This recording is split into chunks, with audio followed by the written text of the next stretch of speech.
Irmãos, há algumas semanas nós começamos a exposição desse trecho, que começa, na verdade, o parágrafo. Começa no versículo 18, mas nós começamos o estudo do texto no versículo 17 do capítulo 14. Nós começamos a estudar Gênesis 14, 17 a 24, algumas semanas, e eu fiz uma divisão no texto, para facilitar a compreensão, para facilitar a caminhada, nossa caminhada na análise desse texto que está aqui diante de nós. E eu coloquei nomes em cada uma das divisões e os irmãos estiveram aí comigo, caminhando ao longo dessa semana sobre esse texto. Eu disse que a primeira divisão se chama Abrão encontra-se com dois reis diferentes.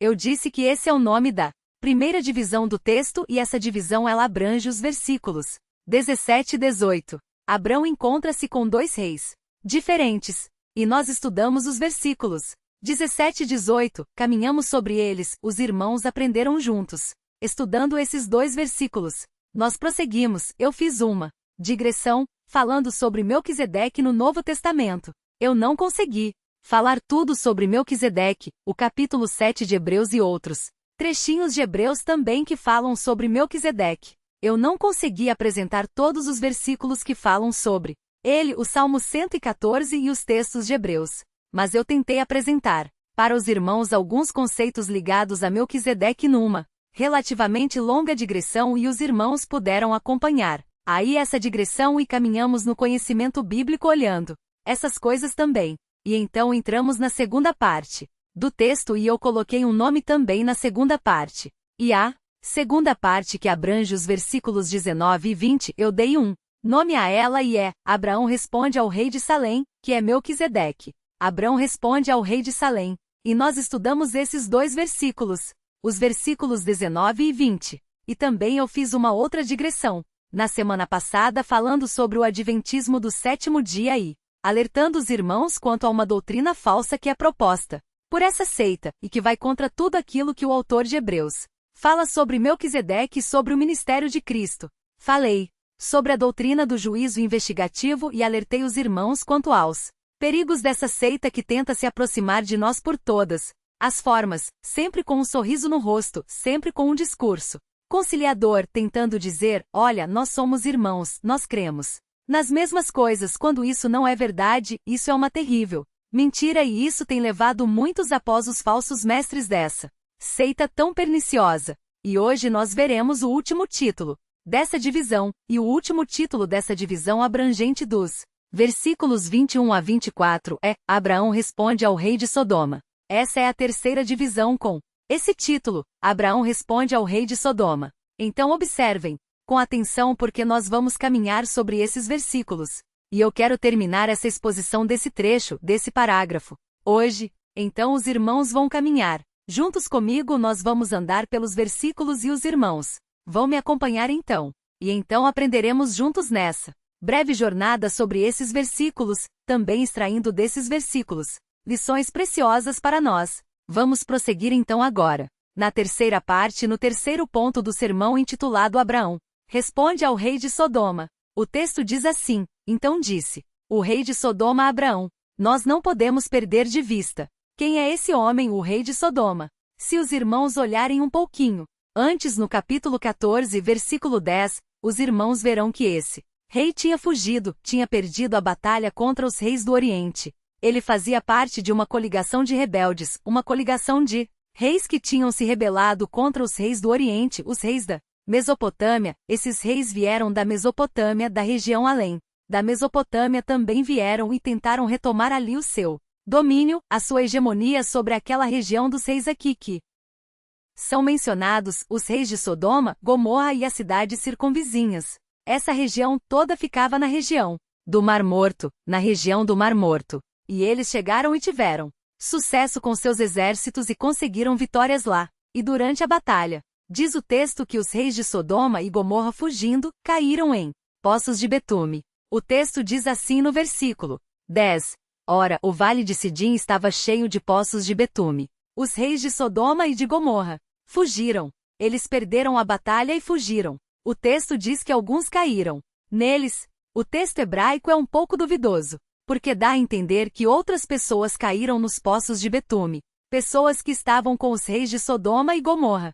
Mas existe uma forte indicação de que os próprios reis de Sodoma e Gomorra caíram nos poços de betume e os restantes fugiram para um monte.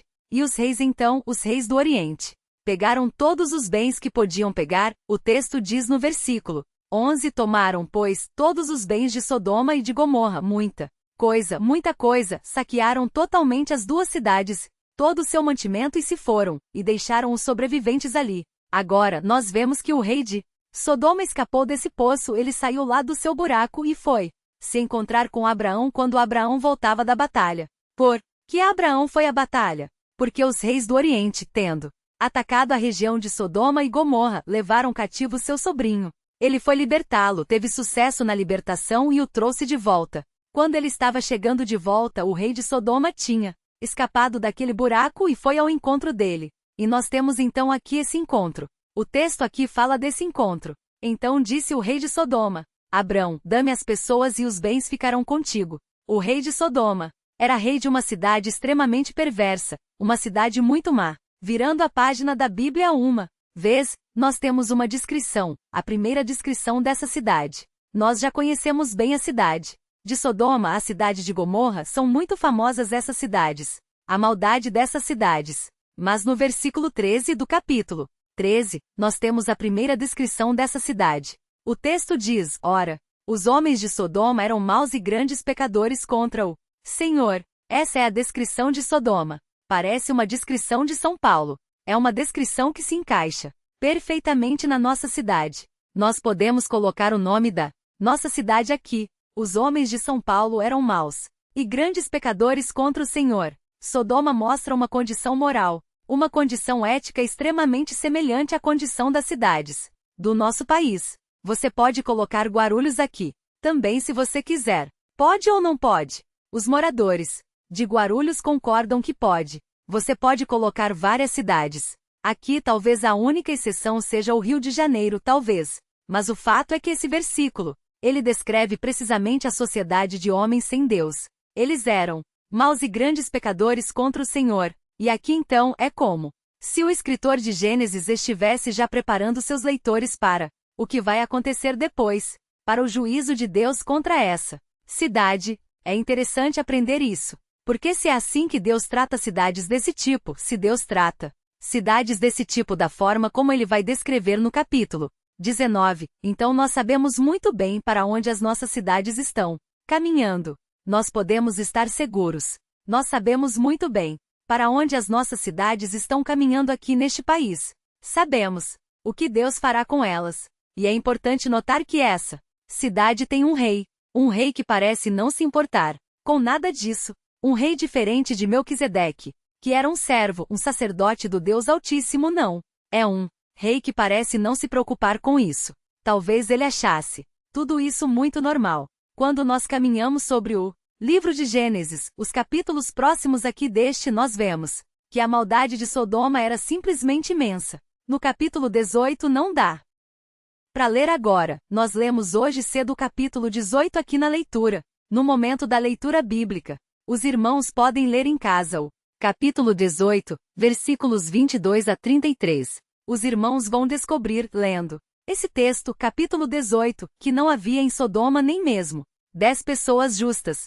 10. Numa cidade não havia nem mesmo 10 pessoas justas. Quando nós chegamos no capítulo 19, nós aprendemos, o capítulo 19 mostra, e não dá tempo de ler aqui também o capítulo 19, os versículos 1 a 11 mostram que nessa cidade o que existia, entre outras coisas, era uma imoralidade violenta, ou seja, abusos sexuais terríveis violentos. Os homens de Sodoma tentaram invadir a casa de Ló para abusar sexualmente dos hóspedes de Ló. Havia ali a prática do homossexualismo, mas era um homossexualismo piorado. Era um homossexualismo que envolvia, por assim dizer, estupro. Se bem que dizem os juristas que homem não pode ser estuprado, mas havia ali um homossexualismo que envolvia a prática de violência sexual, de abuso violento sexual, de um homem em relação a outro homem. E nós vemos isso no capítulo 19. E quando nós caminhamos na leitura bíblica, nós vemos mais uma alusão à cidade de Sodoma no livro do profeta Ezequiel. E o livro do profeta Ezequiel amplia, porque geralmente nós associamos os pecados de Sodoma somente ao homossexualismo. nós entendemos que Sodoma era essa marca distintiva e única da cidade. Não era somente isso. Surgiu até o termo sodomizar, ou sodomita para se referir ao homossexualismo, mas havia outros pecados terríveis também em Sodoma. Veja Ezequiel, esse versículo eu quero ler com vocês. Veja Ezequiel 16. Ezequiel 16 faz uma comparação de Jerusalém nos dias de Ezequiel, uma comparação de Jerusalém com Sodoma. E Ezequiel, falando aí as palavras do Senhor, diz que Sodoma era irmã de Jerusalém e que Jerusalém tinha ultrapassado Sodoma nas suas maldades, ou seja, Jerusalém, nos dias de Ezequiel era muito pior do que Sodoma e Gomorra. E num dado momento em Ezequiel capítulo 16, o Senhor fala sobre os pecados de Sodoma. Ele diz o seguinte, versículo 49, Ezequiel 16. Veja na sua Bíblia Ezequiel 16, versículo 49. Veja aí na sua Bíblia o texto. Diz assim: Eis que esta foi a iniquidade de Sodoma, tua irmã. Está falando com Jerusalém, dizendo que Sodoma era irmã de Jerusalém. Soberba, vejam, não era somente homossexualismo, não eram apenas abusos sexuais. Soberba, fartura de pão e próspera tranquilidade teve ela e suas filhas, mas nunca amparou o pobre e o necessitado. Um outro problema de Sodoma: tinha muito dinheiro, os cidadãos tinham muito dinheiro, mas não ajudavam os necessitados. Os desamparados morriam de fome. Ela era soberba, era uma cidade orgulhosa, uma cidade rica e os pobres da cidade passavam nessa cidade. Não havia nenhum tipo de sensibilidade em relação ao sofrimento alheio. Era outra marca de Sodoma. E o texto prossegue. Versículo 50. Foram arrogantes e fizeram abominações diante de mim. E aqui na palavra abominações, você pode injetar tudo o que você pode imaginar. Aqui entram as práticas de abuso sexual, homossexualismo e outras coisas. São aí as abominações. E o versículo 50 fala do fim dessa cidade. Pelo que em vendo isso, as removi. Dali, o juízo de Deus veio por causa disso. Aprendemos depois que com Jerusalém aconteceu a mesma coisa. Não choveu fogo do céu, mas Deus levantou impérios que assolaram totalmente Jerusalém. Esse é o fim das cidades que se rebelam contra Deus e que não têm temor do Senhor. O rei de Sodoma era alguém que governava tudo isso. E ele vem e ele se encontra com Abraão. E vejam, ele faz uma oferta a Abraão. Ele diz: dá-me as pessoas e os bens ficarão contigo. Essa é a oferta do rei de Sodoma. Nós aprendemos no capítulo 14, versículo 11, que ele estava com muitos bens. Tomaram, pois, todos os bens de Sodoma e de Gomorra e todo o seu mantimento se foram. Abraão trouxe tudo isso de volta. Abraão estava com muitos bens. E o rei de Sodoma chega então e diz: olha, você pode ficar com tudo para você. Tudo. Liberte as pessoas, mas os bens, tudo isso, os mantimentos das cidades, tudo isso é seu. O que ele queria com isso? Abraão pôde perceber um pouquinho do que ele queria com isso. E Abraão fala na sequência, demonstra essa percepção do que o rei de Sodoma queria com isso. E nós veremos daqui a pouquinho o que o rei de Sodoma queria com isso. Mas o que nós podemos adiantar aqui, fazendo um paralelo aqui nessa história, é que essa tática do rei de Sodoma é precisamente a mesma tática que o mundo usa para nos atrair. O mundo também vem ao nosso encontro. E ele vem também com propostas de riqueza. E o que o mundo quer com isso?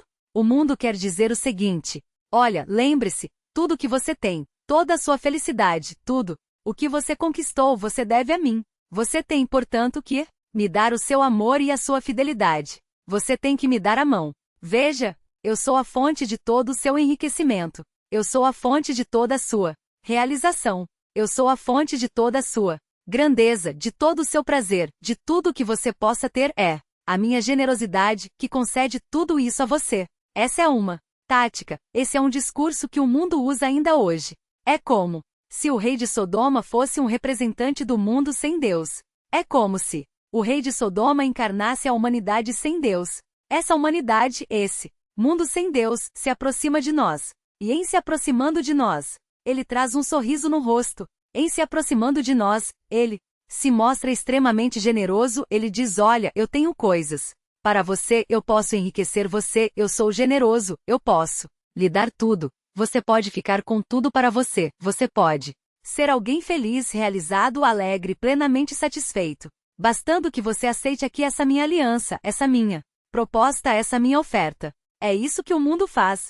Muitos jovens acreditam nesse discurso. Muitos jovens acreditam nessas ofertas e seguem o rei de Sodoma, acreditando que ele é a fonte de toda felicidade, acreditando que ele é a fonte de toda satisfação e de toda realização.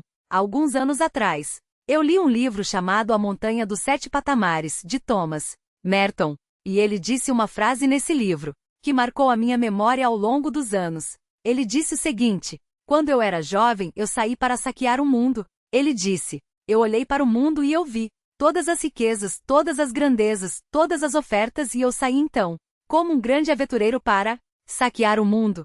E os jovens às vezes são tentados a isso. Não precisa ser muito jovem para tentar fazer isso. Muitos já adultos tentam fazer isso, muitos estão fazendo isso agora sendo adultos, sendo já mais velhos. Saem para saquear o mundo. O que eu posso arrancar do mundo? O que Sodoma pode me dar? O que o rei de Sodoma pode me oferecer? São grandes riquezas, são grandes despojos. Eu posso viver uma vida diferente, plena, mais rica, mais realizada. Sodoma, o rei de Sodoma oferece tudo isso para mim. E Thomas Merton então saiu saqueando o mundo. Ele termina a frase dizendo: eu saí para saquear o mundo, e voltei saqueado. O mundo me saqueou, eu saí para apilhar, mas eu voltei apilhado. O mundo arrancou tudo de mim. Esse é o rei de Sodoma. Ele oferece tudo. Ele é generoso, tudo é teu. Ele sai do seu buraco escuro e vem. Ele sai da sua cova escura e vem com um sorriso nos lábios, dizendo o quão ele é generoso e o quanto ele tem para nos dar. E as pessoas que não se encontraram com Melquisedeque antes seguem o rei de Sodoma e são saqueadas. Abraão encontrou-se com Melquisedeque antes de encontrar o rei de Sodoma, e quando se encontrou com Melquisedeque, Melquisedeque era sacerdote do Deus Altíssimo, o dono, o possuidor dos céus e da terra. E encontrando-se com Melquisedeque, Abraão se lembrou qual era a fonte de todo o bem. Quem é o Criador? O possuidor dos céus e da terra? Quem é a fonte de tudo o que há? A sua fé foi robustecida. E diante disso, tendo encontrado Melquisedeque antes, ele disse: rei de Sodoma, eu não quero nada, absolutamente nada de você. O que acontece com muitas pessoas quando seguem o rei de Sodoma e são saqueados por aí afora? O problema básico dessas pessoas é que elas nunca se encontraram com o Melquisedeque. Se elas tivessem se encontrado com o Melquisedeque, não seguiriam nesses rumos.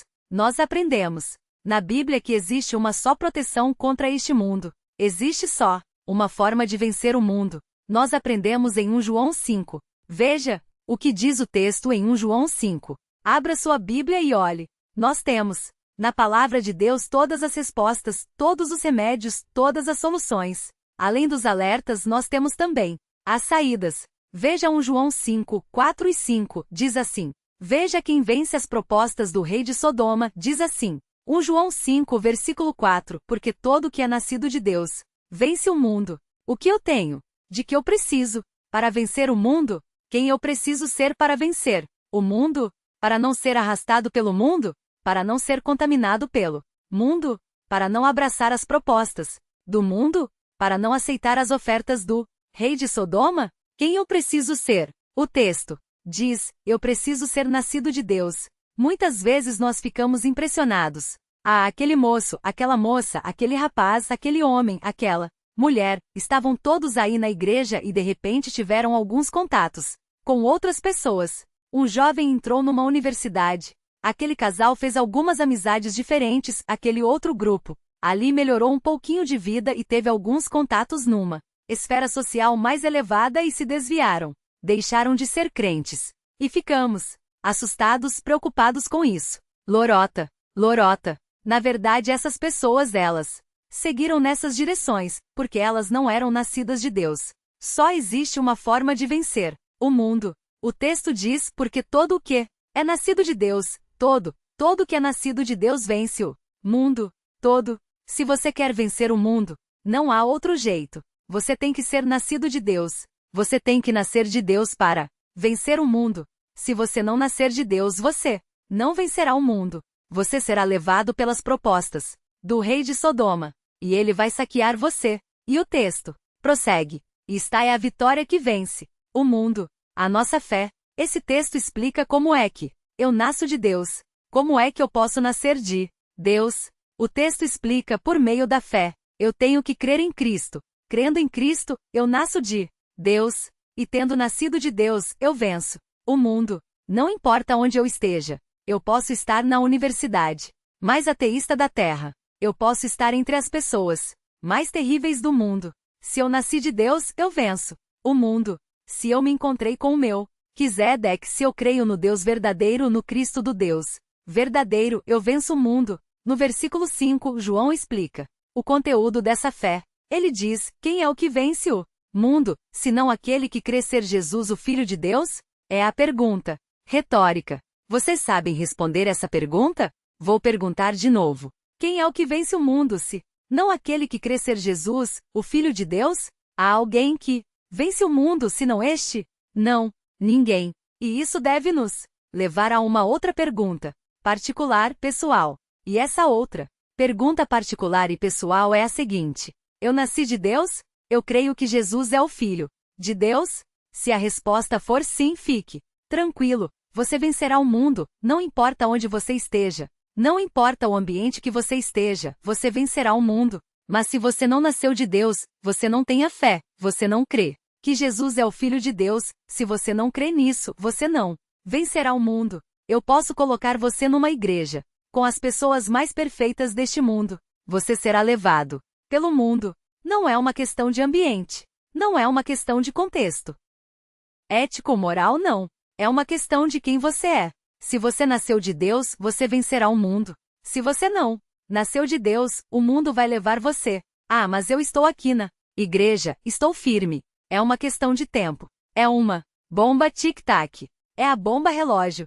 Se você está aqui e não nasceu de Deus, você será levado pelo mundo. É uma questão de tempo. Não vai demorar muito. Você será levado pelo mundo. O rei de Sodoma aparecerá um dia. O rei de Sodoma sairá da sua cova, do seu poço, e se apresentará diante de você sorridente, simpático, amigo, e lhe fará propostas, e você vai segui-lo, porque você não nasceu de Deus. Mas se você nascer de Deus, esse mesmo rei um dia sairá da sua cova e se apresentará diante de você, e você dará a ele a resposta de Abraão, dizendo: eu não quero nada, absolutamente nada de você, nada. Eu tenho um Deus nos céus e ele é a fonte de todas as minhas riquezas, de toda a minha realização, de toda a minha alegria, de toda a minha satisfação. Não há nada que eu queira de você. Mas essa resposta só pode ser dada se você nascer de Deus. Meus queridos, não se enganem. Meus queridos, não se iludam. Essa é a pergunta mais importante que temos que fazer para nós mesmos.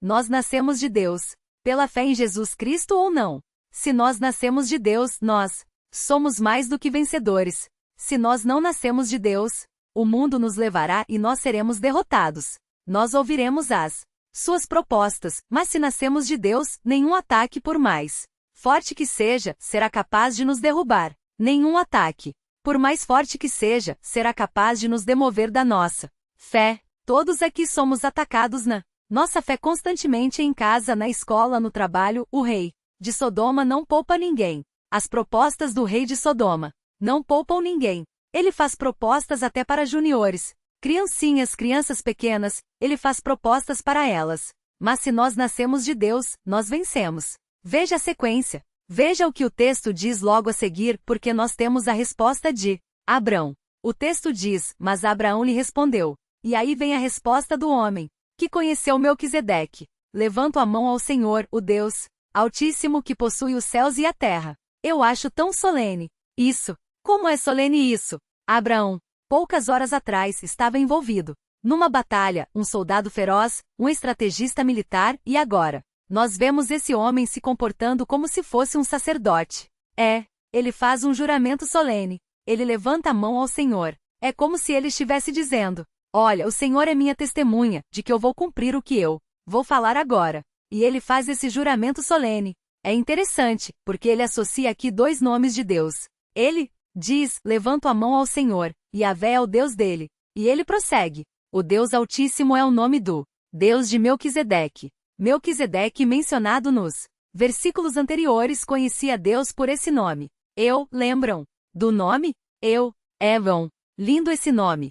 Esse nome é lindo demais. Nas semanas passadas eu orei a Euelion. Eu fiz orações a Euelion.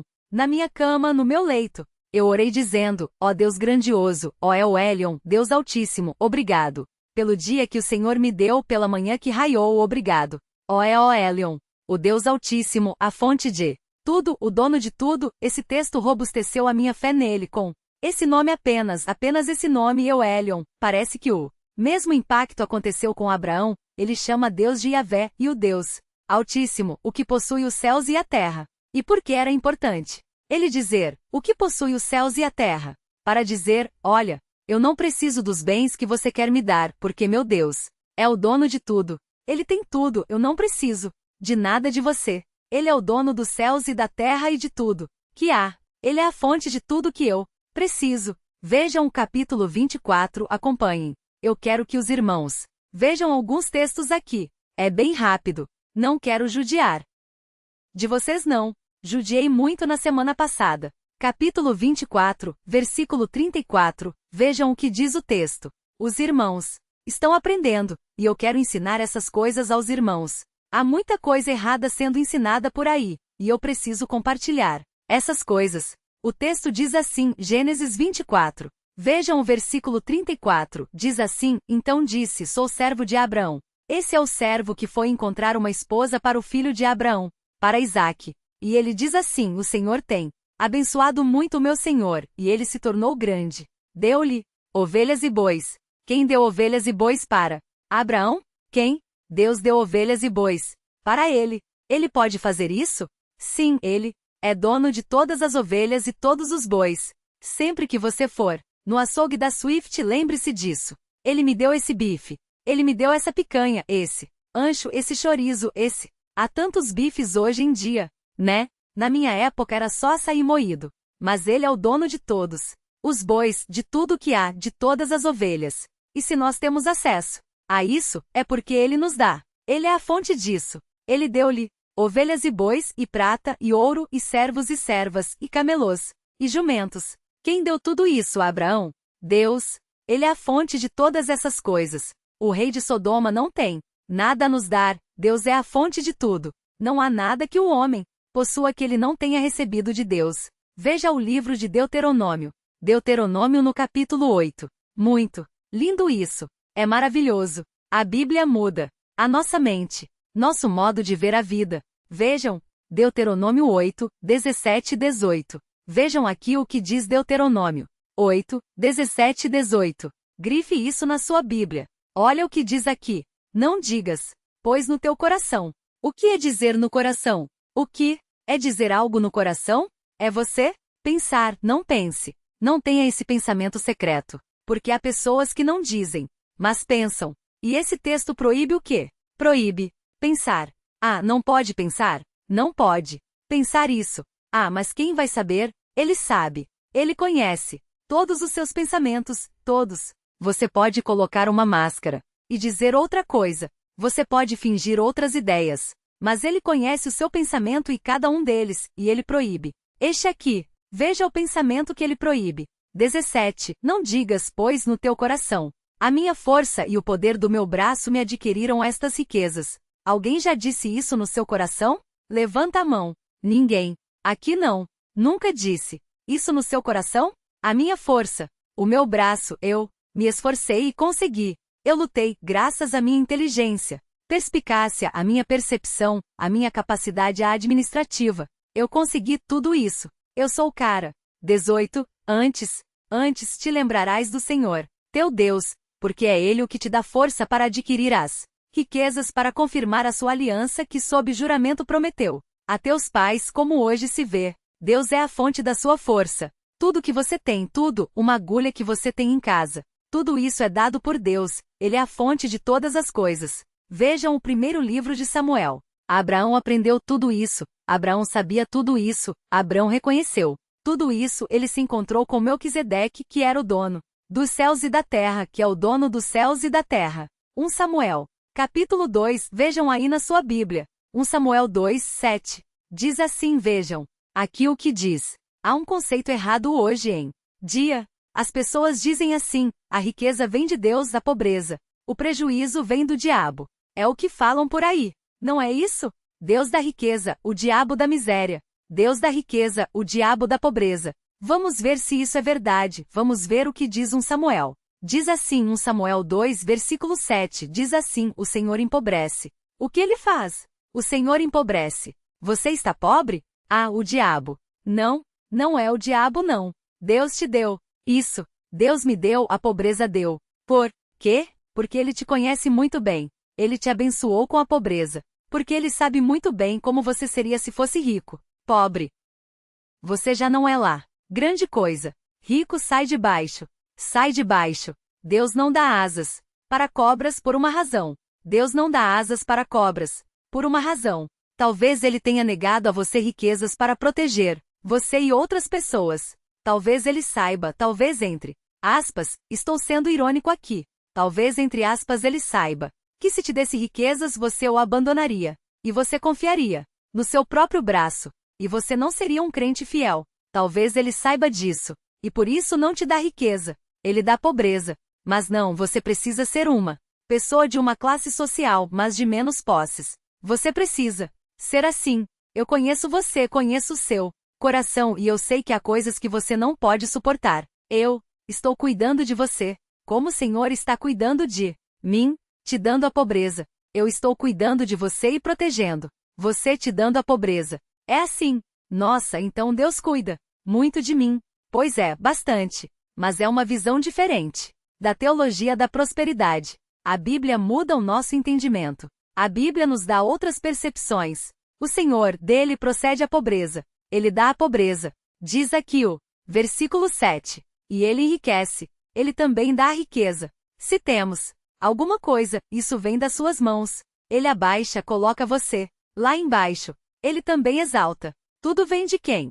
Dele. Tudo, tudo. Eu sou pobre. Ele me fez assim, louvado seja Deus por sua obra em minha vida. Ele me fez pobre, me protegeu, cuidou de mim, me deu aquilo de que eu precisava e evitou me dar aquilo que poderia ser perigoso para mim. Ele me fez rico. Deus me fez rico. Ele me deu muito dinheiro. Agora eu quero honrá-lo com os meus bens por sua bondade. Ele me fez. Não foi minha inteligência, minha capacidade, nada disso. Ele me deu forças, me abençoou e agora eu sou rico. Ele exalta e ele abaixa. Tudo vem dele, e Abraão reconheceu isso. Nós não devemos nada ao mundo. O mundo não pode nos oferecer nada. A fonte de tudo é Deus. Ageu 2.8 fala que dele é o ouro, e dele é a prata, dele é o ouro e dele é a prata, e ele administra isso como ele bem entende. E quando nós vemos Abrão jurando aqui ao Deus Altíssimo, levantando a mão e dizendo que ele é o possuidor do céu e da terra, ele reconhece isso. Rei de Sodoma, nada que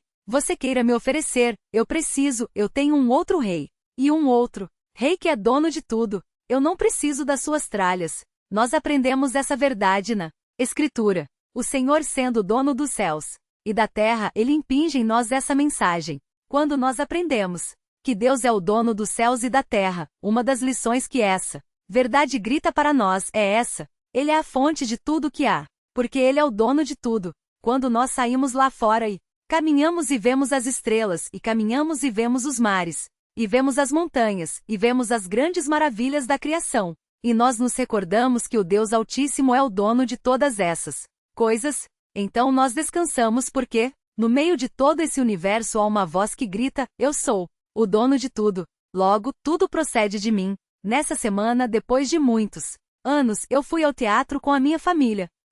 Eu ganhei de presente os ingressos, e eu fui assistir o Fantasma da Ópera. Eu, a princípio, confesso que não estava muito animado não, porque eu gosto mais de O Exterminador do Futuro, coisa assim, mas não há peças desse tipo. Eu fui porque a Isabela e a Helena não estão em São Paulo. Elas estão em Caldas Novas. Então só está a Sofia em casa. E a Simone. Então duas mulheres, elas queriam muito assistir e ganharam os ingressos. O pastor Thomas também ganhou, a Carol também ganhou e fomos juntos ao teatro. Fazia muitos anos que eu não ia ao teatro. E nós fomos assistir a peça O Fantasma da Ópera. Eu fiquei impressionado. Eu achei a coisa mais linda que eu já vi na vida. É lindo demais. Eu até quero ir de novo, mas acho que tô vendo que eu não tô mais tão fã do Exterminador do Futuro. O fantasma da ópera é muito mais bonito. E existe uma música na apresentação do fantasma da ópera chamada Prima Donna. Prima Donna. E nessa música, os personagens da peça, eles todos cantam juntos. Mas eles não cantam juntos a mesma letra ou a mesma melodia. Cada um deles vai cantando uma coisa. E você não entende nada, você tem que seguir um. Se você quiser, você pode tentar seguir um. E eles vão cantando, todos ao mesmo tempo, letras diferentes e seguindo melodias diferentes. Irmãos, eu fiquei vendo aquilo. Era tão lindo, lindo, lindo, lindo. Eu confesso, eu não falei pra Simone, eu vou falar aqui, eu até chorei. Eu chorei assistindo a Prima Donna. Tamanha beleza daquilo, irmãos. Que espetáculo aquilo. E eles todos cantando ali juntos. E cada um dizendo frases. Todas as frases, obviamente, faziam sentido. Todas as frases tinham sua linha melódica ali. E todas juntas, quando se uniam todas, formavam algo simplesmente extraordinário. Foi a música que eu mais gostei, eu acho. E fomos embora. Aí minha filha adolescente falou assim pra mim, eu não entendi nada daquela letra. E eu falei assim pra ela, filhinha, aquela letra, aquela música, aquela apresentação é o universo. O universo que Deus criou é aquela música. São muitas vozes, muitas mensagens. E nós não conseguimos compreender. Todas elas são ricas demais, são numerosas demais, mas quando nós olhamos o todo, mesmo sem entender muitas coisas, eu não entendo as órbitas das estrelas, eu não entendo o que elas dizem, eu não entendo as marés dos oceanos, eu não entendo essas frases que o oceano fala, eu não entendo o processo da formação das flores, e o caminho dos ventos, e a formação da chuva, e a formação da neve. Eu não entendo essas coisas, são muitas vozes, muitas vozes, muitas vozes. Mas quando eu olho toda a apresentação, é a coisa mais bela que nós podemos ouvir e ver. E eu sei que, entre todos esses componentes dessa grande ópera, dessa grande apresentação, há alguém ali gritando, há uma frase sendo repetida continuamente. Nessa bela apresentação que diz, o Senhor, o Deus Altíssimo, é o Criador e dono de todas as coisas. E sendo dono de todas as coisas, ouvindo essa frase, aqui e acolá, sendo repetida ali, ali naquele conjunto imenso, eu então posso descansar dizendo, Ele é a fonte de tudo que eu tenho, de todas as coisas que eu posso ter. Eu não preciso do mundo para nada, eu não preciso do mundo para ter alegria, eu não preciso do mundo para ter riquezas, eu não preciso do mundo para ter satisfação, eu não preciso do mundo para ter paz, eu não preciso do mundo para me sentir realizado, eu não preciso do mundo para nada. Ele é a fonte de todo o bem. E cada componente do universo grita essa frase em meio a outras verdades que são cantadas no universo que nos rodeia. O texto prossegue. O texto diz no versículo 23. E se alguém aqui falar que eu chorei no fantasma da ópera, vai ser disciplinado aqui na igreja. E vocês que estão gravando, cortem esse pedaço depois aí. Viu, pastor Thomas? Não vai fazer filminho não com isso aí. Dizem que homem não chora, né? Chora sim, né? Muito bem. Versículo 23 diz assim, e juro que nada tomarei de tudo que te pertence. Ele é radical. Aqui Abraão é muito radical, mas nadinha, você não quer nadinha. De mim? Nada, nada desse reizinho tão simpático, nem um fio, nem um fio, nada, nem uma correia de sandália. O que seria isso hoje? Um cadarço. Quanto custa um cadarço? Note, não é um par de cadarços, é um cadarço. Quanto custa um cadarço? 10 centavos? 20 centavos? Não sei. Eu não quero nada de você. Nada. Eu não quero nada de você por um motivo específico. Para que você não tome para si a glória que é de Deus. Para que você não diga, eu enriqueci. Abraão, eu não vou te dar esse prazer de você tomar para si a glória que é devida a Deus. Deus me enriqueceu, não você. Deus me encheu de satisfação, não você. Você nunca poderá dizer isso. Nunca. A glória sempre será de Deus, não sua. Você nem vai pensar isso, nem pensar isso você vai nunca. Porque eu não recebo absolutamente nada, nada de você. Ah, que homem radical, intolerante, inflexível. Esse é o homem que conheceu o Melquisedeque. Eu não quero nada de você. Um fiozinho? Nada. Um cadarzinho? Nada, nada. O nosso relacionamento é zero. Eu não lhe devo nada. Nós moramos perto, passando por você, tudo bem, como vai? Vou respeitá-lo. Como vai, rei de Sodoma, tudo bem? Não tem sentido nenhum cheirinho de enxofre por enquanto. Não? Nadinha? Está vivo ainda? Ótimo, sigamos em frente. Respeito mútuo, um certo grau de amizade ali, a política da boa vizinhança. Moramos perto, vamos viver em paz, mas eu não quero nada de você, os seus bens, seus valores, suas riquezas, suas ofertas. Eu não quero nada disso para mim. Nenhum fio, nenhum cadarço, nada. Esse é o crente de verdade. Ele é radical? É. Ele é inflexível? É. E você tem que ser assim. Irmãos, chega desse cristianismo cor-de-rosa. Chega desse cristianismo chapeuzinho vermelho, que olha para o lobo e diz: por quê? Essa orelha é tão grande? Ah, para! Traça-me o favor. Por que esse dente é tão grande? Por favor, lobo é na bala. Nossa, é meio Bolsonaro essa frase. Apague isso aí também. Apague isso aí também. Lobo é na bala. Rei de Sodoma é assim. O trato com eles é radical. Eles vêm com suas ofertas. Eu não quero nada com você. Não quero aproximação, não quero seus bens, não quero suas ideias, não quero seus valores, não quero nada que você possa me dar. As suas alegrias não são as minhas. O seu lazer não é o meu, o seu modo de pensar não é o meu. Eu não tenho nada com você, não devo nada a você e nunca vou dever. A fonte de toda a minha alegria e felicidade é o Senhor. Eu conheci Elion, eu conheci Avé, o Senhor de toda a terra. Ele é a fonte de toda a minha alegria e de toda a minha felicidade. Não tenho nada com você. Esse é o crente de verdade. Esse é o cristão de que nós precisamos, jovens corajosos, adolescentes, corajosos homens de Deus, mulheres fortes, pessoas que um dia conheceram Melquisedeque, pessoas que se curvaram a El e Leon, pessoas que conhecem o Deus verdadeiro e não crentes flácidos que são levados por aí por qualquer convite, o mais simples e fraco que seja. Não podemos mais seguir nessa direção, nesse cristianismo frágil com sorrisinhos amarelos, esse cristianismo cor-de-rosa. Não pode ser assim. Nós temos que ser firmes e dizer não, não ao mundo que nos cerca. Abrão aqui, ele mostra entre outras coisas que ele não tinha amor pelas riquezas. Esse é um fator importante hoje em dia. Nós temos que aprender a não ter amor pelas riquezas, porque uma das coisas que o mundo usa para nos levar após si são coisas materiais. O mundo pode apontar caminhos ilícitos para a obtenção de bens materiais. O apóstolo Paulo nos alerta acerca disso. O apóstolo Paulo fala de pessoas que nesse desejo de crescer materialmente e galgar posições sociais mais elevadas acabaram se envolvendo em coisas horríveis. E se envolvendo em coisas horríveis acabaram se atormentando com muitas dores.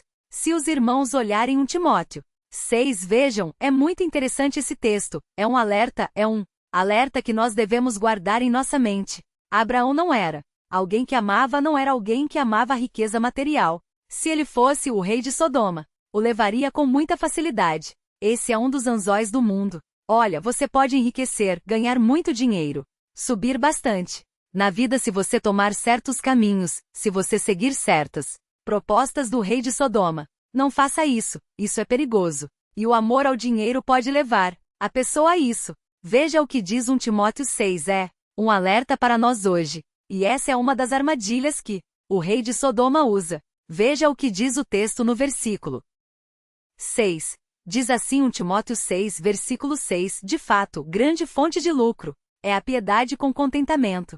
7. Porque nada temos trazido para o mundo, nem coisa alguma podemos levar dele. Alguém já disse que caixão não tem gaveta. Você não pode colocar coisas no caixão e levar embora. Os egípcios faziam isso, levavam até escravos para outro mundo. Quando morria um nobre egípcio, matava os escravos também e enterrava junto, achando que o escravo ia servi-lo na outra vida. Muitos ladrões adoravam encontrar covas de egípcios porque podiam pegar todos os bens para si.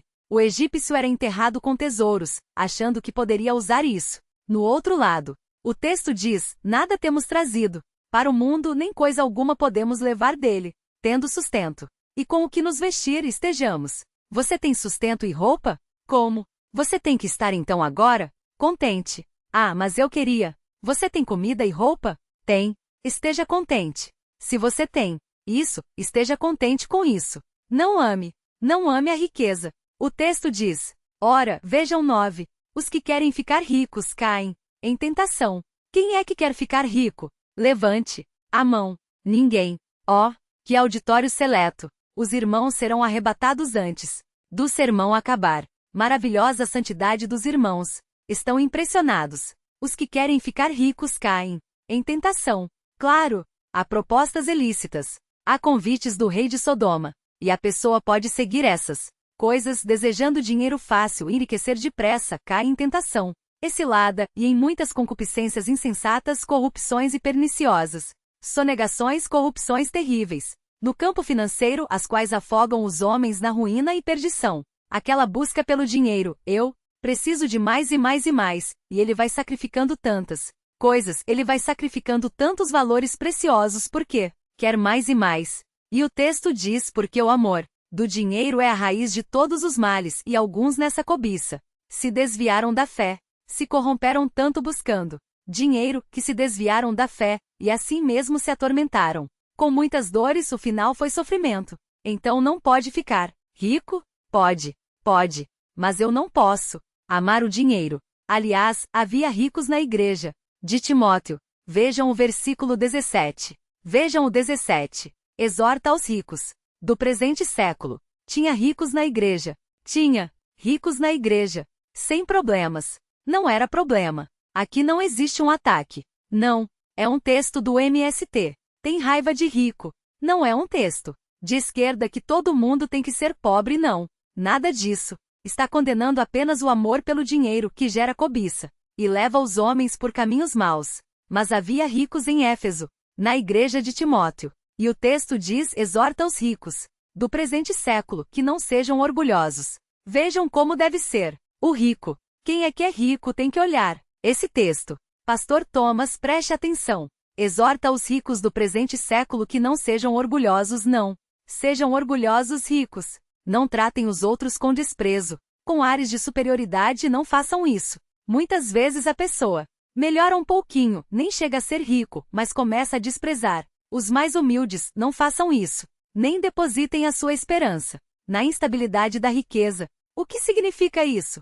Que a riqueza, ela vai e vem. Eu posso hoje estar rico e amanhã estar? Eu não posso confiar em algo. Assim, eu não posso confiar em algo que pode ir embora de repente. Vocês conhecem algum ex-rico? Conhecem? Eu conheço várias pessoas que são ex-ricos. Não depositem a sua confiança na instabilidade das riquezas. Elas vão embora. Elas vêm e vão. Não confie nelas, mas em Deus, como fez Abraão. Em Deus que tudo nos proporciona ricamente para nosso aprazimento. Ele é a fonte de tudo, confiem nele. Ele concede as coisas. Não precisamos buscar riquezas e nos envolvermos em coisas terríveis para obter isso tudo. E o texto fala que pratiquem o bem, ricos. Pratiquem o bem. Como eu posso ter um tesouro no céu? Como? Como é que eu ajunto tesouro no céu? Jesus disse ao jovem rico: vai, vende tudo o que tem, dá aos pobres e terás um tesouro no céu. Parece no Novo Testamento que, para juntar tesouro nos céus, você tem que aprender a ser generoso. Se você for generoso com quem precisa, você junta tesouro nos céus. É a poupancinha celestial. Você ajuda alguém que precisa, você conhece um irmão na fé. A Bíblia fala que a prioridade é para os irmãos da fé. Você conhece um irmão na fé que padece, que sofre, que luta, é difícil. Ele está lá com o seu aluguel atrasado, pagando às vezes em dia, mas com muito esforço, problemas de saúde, lutando na vida. Você então estende algo do que você tem a ele para aliviar o seu sofrimento. Com isso, você vai ajuntando tesouros nos céus. É uma poupancinha celestial. O texto diz assim que pratiquem o bem, sejam ricos em boas obras, generosos em dar e prontos a repartir. Essas coisas não existem mais. Generosos em dar e prontos a repartir. E vejam o efeito disso. Que acumulem para si mesmos tesouros. Quando eles são generosos em dar, prontos a repartir, eles acumulam tesouros, sólido fundamento, para o futuro a fim de se apoderarem da verdadeira vida. É assim que eu ajunto tesouro nos céus, sendo generoso com aqueles meus irmãos, que precisam tanto. Abrão mostrou que ele não tinha amor pelo dinheiro. Ele ficou rico depois. Aliás, nessa época ele já era rico. Ele ficou mais rico ainda. Mas ele sabia, a fonte de tudo é Deus. E tendo essa mentalidade, o crente será generoso. O crente será como esse rico. de 1 Timóteo 6, dos versículos que eu mencionei aí. E o texto termina. Abraão diz que não quer de forma nenhuma que o rei de Sodoma tome o lugar de Deus e tome a glória de Deus. Não diga nunca, eu enriqueci Abraão. Nunca você vai dizer, isso nada do que eu tenho terá como fonte você. E ele diz no final, nada quero para mim, senão que os rapazes comeram, e a parte que toca aos homens Anérias, Col e Manre, que foram comigo, esses que tomem o seu quinhão. Aqui Abraão não está exigindo nenhum presente, nenhum pagamento, ele só quer a reparação do que ele havia gasto, que é justo. Eu gastei nessa viagem despesas. Você vai cobrir isso. Isso você vai cobrir. Eu sou bom, não sou bobo. É diferente. As despesas que eu tive, isso você vai cobrir, nada mais. E o crente que age assim, age corretamente. O crente não tem que ser bobo. Eu conheci uma senhora que alugou uma casa de um crente e parou de pagar o aluguel. Quando ele foi reclamar, ela falou, mas você é crente e vem me cobrar? Tinha que fazer isso. Claro que eu vou te cobrar. O crente não tem que ser explorado por ninguém. Não tem que ser vítima de pessoas mal intencionadas, de aproveitadores, absolutamente. O crente vai ser generoso, vai ser bondoso, não vai ser ali aquela pessoa ranzinza, exigindo às vezes cada centavo de quem não pode pagar, mas ele possa ser flexível até, mas isso não significa que ele tem que tomar prejuízo nos seus negócios. E aqui Abraão mostra isso. Ele é um servo do Deus Altíssimo, piedoso, não quer nada com o rei de Sodoma, mas ele sabe o que é justo e ele exige ali então o que lhe é devido. Meus irmãos, 2 reis vêm ao encontro de todos os homens, dois reis, o rei de Salém, o rei da paz e da justiça, e o rei de Sodoma. O primeiro vem da cidade da justiça, o primeiro vem de Jerusalém, o primeiro vem da cidade da paz, o rei de Salém, o segundo sai de um buraco, e vem também. O primeiro oferece pão e vinho. Ele é sacerdote do Deus Altíssimo. Ele oferece pão e vinho. O Senhor Jesus disse, o meu corpo é verdadeira comida, a minha carne é verdadeira comida, e o meu sangue é verdadeira bebida. Quem comer o meu corpo, a minha carne, jamais terá fome, quem beber o meu sangue, a água que eu lhe der, jamais terá sede. Eu mato a sua fome, eu mato a sua sede, eu sou o rei misericordioso, que socorro cansado que volta da batalha, eu sou o rei da justiça. Sou o rei da paz, eu sou o sacerdote do Deus Altíssimo, eu sou esse rei e eu lhe ofereço isso, eu lhe ofereço pão e vinho, a minha carne, o meu sangue, alimente-se dela, quem crê em mim jamais terá fome, quem crê em mim jamais terá sede, eu sou esse rei. Venho ao seu encontro, creia em mim, coma, creia em mim, beba. Eu sou o rei da paz, eu sou o rei da justiça. Esse rei se apresenta a todos os homens que conhecem o Evangelho, mas há um outro rei que também vem, e é o rei de Sodoma, e ele vem dizendo, fique com os bens que são meus, eu tenho tudo para você, você pode enriquecer comigo, você pode ser meu amigo, eu sou simpático e generoso, eu tenho muito a dar. A qual dos reis você vai seguir? Quem é o seu rei? Ah, eu não tenho rei nenhum. Tem sim, tem sim. Ou você segue Melquisedeque, o rei da paz e da justiça, ou você segue o rei de Sodoma. Não há uma terceira opção. Qual é o nosso apelo, a nossa súplica, o nosso clamor a Euelion? É que todos aqui, todos os que estão aqui, os que estão ouvindo, em casa conheçam e sigam o rei da paz e da justiça, e provem do seu pão, e provem do seu vinho, e recebam alívio, justiça e paz, e sejam salvos comendo e bebendo, pela fé no sacrifício de Jesus, o Melquisedeque verdadeiro. Vamos orar ao nosso Deus. Senhor, obrigado por esse texto que concluímos hoje. Abençoa, Senhor, a sua igreja. Abençoa o seu povo, abençoa as pessoas todas aqui. Que todos, ó Deus, conheçam o Rei de Salém. Todos conheçam Jesus Cristo e descansem nele, porque tantas vezes voltamos das batalhas. Estamos cansados e feridos. Mas o Melquisedeque Santo venha ao nosso encontro e nos dá pão e vinho. E temos provado isso. Senhor, tantos irmãos aqui, um dia creram no Senhor Jesus Cristo, e ainda hoje desfrutam do pão e do vinho que Ele dá, e do alento que Ele traz, e da paz que Ele traz, mesmo voltando de batalhas terríveis, experimentam isso, porque Ele cuida de nós. Mas há aqueles, ó Deus, que não conhecem o Rei verdadeiro, o Rei Melquisedeque, o Rei da paz, o Rei da justiça, e têm seguido o Rei de Sodoma, este mundo, com suas propostas mentirosas.